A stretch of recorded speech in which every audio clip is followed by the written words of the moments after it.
But first, I think we'll need to do a little bit of reading. Just a little bit of light reading. Hold on, I gotta go bathroom first, though.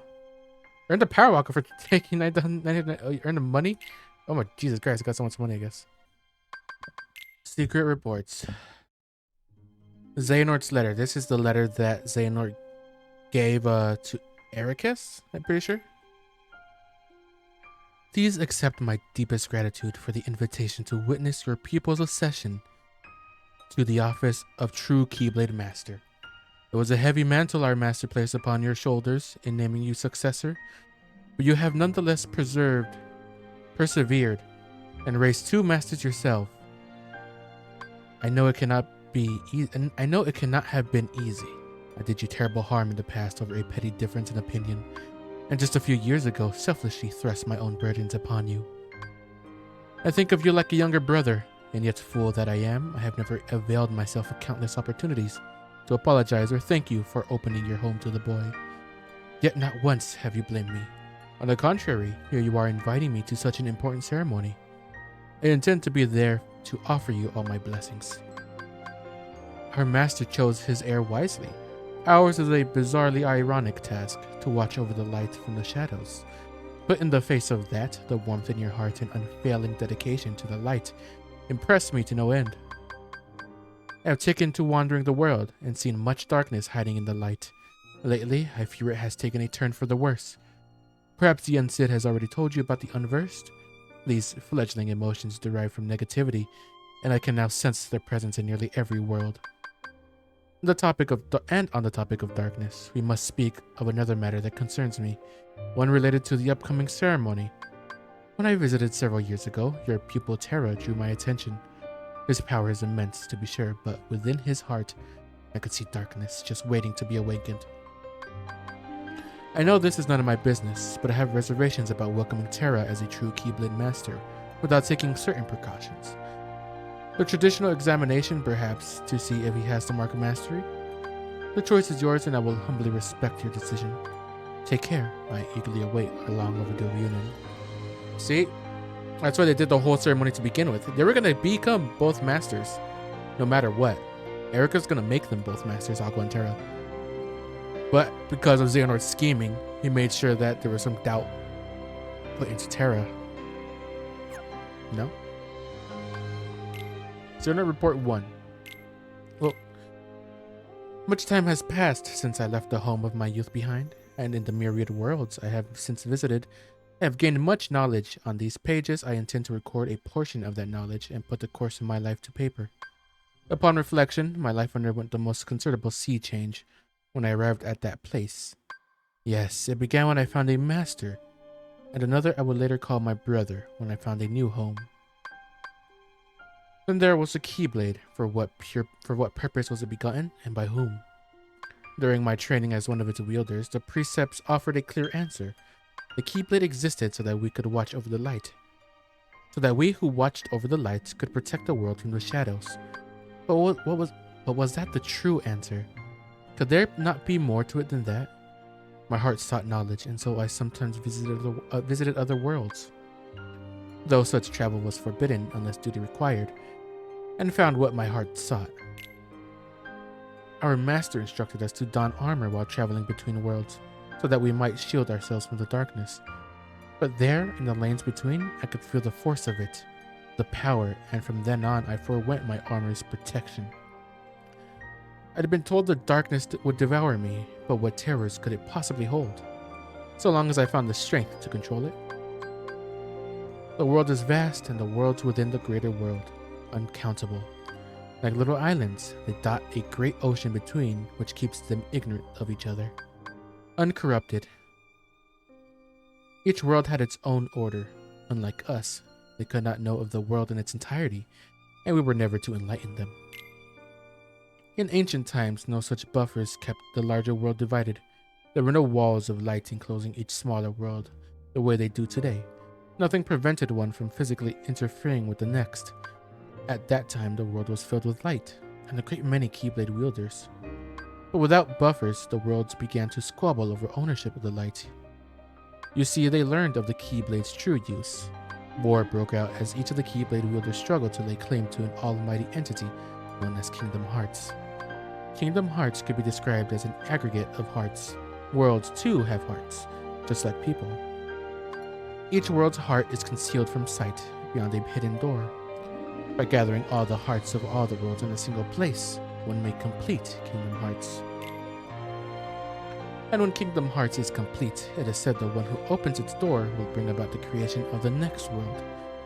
Such a feat is above any human, or to put it in a different way, whoever opens that door will be reborn as something far greater than human. Light and darkness are two sides of the same coin. Without darkness, there is no light. The Keyblade wielders' great war over Kingdom Hearts was fought by defenders of the light, servants of darkness, those who sought to reconcile the two, and those motivated by nothing more than lust for power. A whole spectrum of thought was swept into the conflict, and the worlds that did not go to war found the war brought to them. In the end, the whole world was cast into darkness. That was how the ancient Keyblade War drew to a close. To this day, no one has ever managed to open the door to Kingdom Hearts. Sometime later, the little light that remained in the hearts of the few gave rise to the world we know today.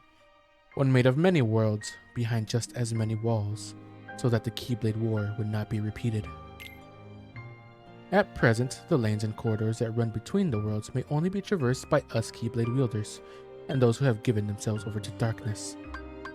As the former, our duty is to cross the chasms between worlds and guard against the latter, whose darkness corrupts and contaminates so that no world need ever be lost again. Few Keyblade wielders remain now. I have heard of but a handful of others outside my circle, but the world is vast and more of our kind may be out there. Now, in addition to the realm of light in which we reside, there is also a realm of darkness, and the realm between which connects the two. The realm of darkness is most forbidden. I am told none who set foot there have ever returned. There are three families of Keyblades: the Keyblades of Light we wield, the Keyblades of Darkness, and Keyblades of Heart. The first and second families differ only in origin. Keyblades of Darkness are found in the realm of darkness, and our counterparts to the Keyblades we use in the realm of light. The third type of key, the Keyblade of Heart, came into existence when the world was reorganized after the Keyblade War. Without this key, Kingdom Hearts is forever beyond a person's reach. Only by gathering together 7 hearts of pure light, hearts completely devoid of darkness, may one forge a Keyblade of Hearts and open the door to Kingdom Hearts. And as stated before, opening this door arguably gives that person control over all the worlds and all people. That's the one that Ansem made out of the Princess's Hearts. And also the Keyblade of Darkness. That Keyblade is the one that Mickey has after Kingdom Hearts 1, the Kingdom Key D. I have uncovered the Keyblade's ultimate mystery. You see, besides the 3 families of Keyblades, there is another Keyblade. While it may sound the same when spoken, it is notated uniquely. Keyblade.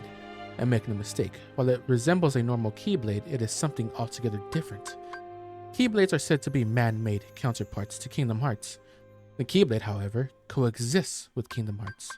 It is only forged when 2 hearts of equal power intersect, 1 heart of pure darkness, 1 of pure light. At the time of its forging, Kingdom Hearts appears. It must be noted, though, that this Kingdom Hearts is special. Unlike the Kingdom Hearts brought about forcibly and artificially through the collection of hearts, this Kingdom Hearts is a perfect and complete union of all the world's hearts. Surely it was over this that the ancient Keyblade War was fought. If so, the walls that divide the worlds today are of little consequence. With the Keyblade, all their hearts could be instantly reunited, and the Keyblade War refought. My brother pupil Ericus thinks only in absolutes. He has persuaded himself that light is the only way, but forgets that light cannot exist without shadow. I believe a balance of light and darkness is what sustains our world, but too much of the darkness has been stamped out, disrupting that balance. Someone must tear down this tyranny of light and reorganize the world around the darkness, which then creeps back in. Ericus and I did not see eye to eye.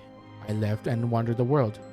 This was perhaps the first time I felt truly free since that day I departed my boyhood home. But free to do what? I had already shown the mark and became a Keyblade Master. But having been passed over as successor, all that remained to me was the road of the teacher. Ordinarily, Keyblade Masters take pupils under their wings, malleable minds in which to impress the precepts of the Keyblade wielder and keep our profession alive for generations to come. Was my time drawing to an end then? After all I had accomplished since casting away the place of my birth?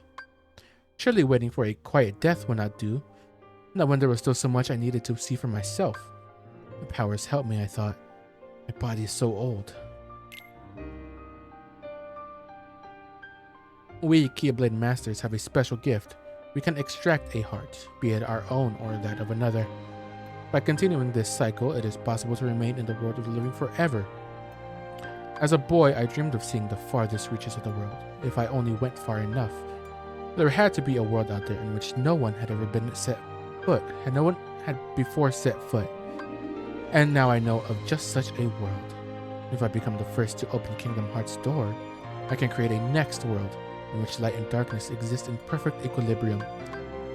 So there I stood, with vast knowledge in one gnarled, dying hand, and newfound purpose in the other. The next step was clear. I needed a new vessel. And that was when I met Ventus and made him my pupil. We were destined to meet, and I could sense the potential within him. But the boy was too benign for his own good. I came to the conclusion he was too frail to serve as a vessel, and decided to use him for a second purpose I had in mind. I would remove the darkness from his heart and split him in two. Then I would have my heart of pure light and my heart of pure darkness. As was to be expected, Ventus lacked the constitution for such an ordeal. I was able to remove the darkness inside him and create Vanitas, a heart of pure darkness, but Ventus drifted into the clutches of sleep. Ventus's heart of pure light and Vanitas' heart of pure darkness. If both could be made strong enough to one day clash, I knew the Keyblade would be forged. But Vanitas took too much of Ventus's heart, and from that fracture, I could see the last of Ventus's light was slipping away. The boy deserved a place to spend his final moments peacefully, and what should come to mind but my own boyhood home. My legs took me there unbidden, and as I stood there on the same beach where I had made my choice so many years ago, I thought, not a single thing has changed. Here in this quiet world, time marches in place. Content that Ventus would find peace here, I started to walk away. But just then, the boy held up his Keyblade. The light within him had not died. This is where we learn that Xehanort grew up on Destiny Islands. Because I did see that a bunch of people didn't know that actually. They found that out from Dark Road. Or the end, was it the end of Union Cross? It was one of those. They found out from the mobile games that's where he grew up. But right here, he straight up says it right here. Destiny Islands is where he grew up. Ventus and Vanitas were not matched in power. I could not train them together, or Vanitas' darkness would gnaw away what little Ventus had left. Of course, since I needed a place where the boy's light might flourish, the answer was obvious. Ericus and his absolutes. Considering how we had parted ways, I expected friction. But if anything, Ericus seemed delighted to see me again. He readily agreed to take care of Ventus. And now I need only wait for the boy's heart to get stronger. I had not visited the second home of mine for some time, and discovered Ericus had already found two pupils of his own. Within one of them, Terra, I sensed something. The boy, though well-intentioned, seeks power single-mindedly, and that kind of hunger is a seedbed for darkness. I had found my vessel. The time has come. I have received word from Ericus that his pupils are to become true Keyblade Masters. Terra and Aqua. It will be easy now to lure into the outside world.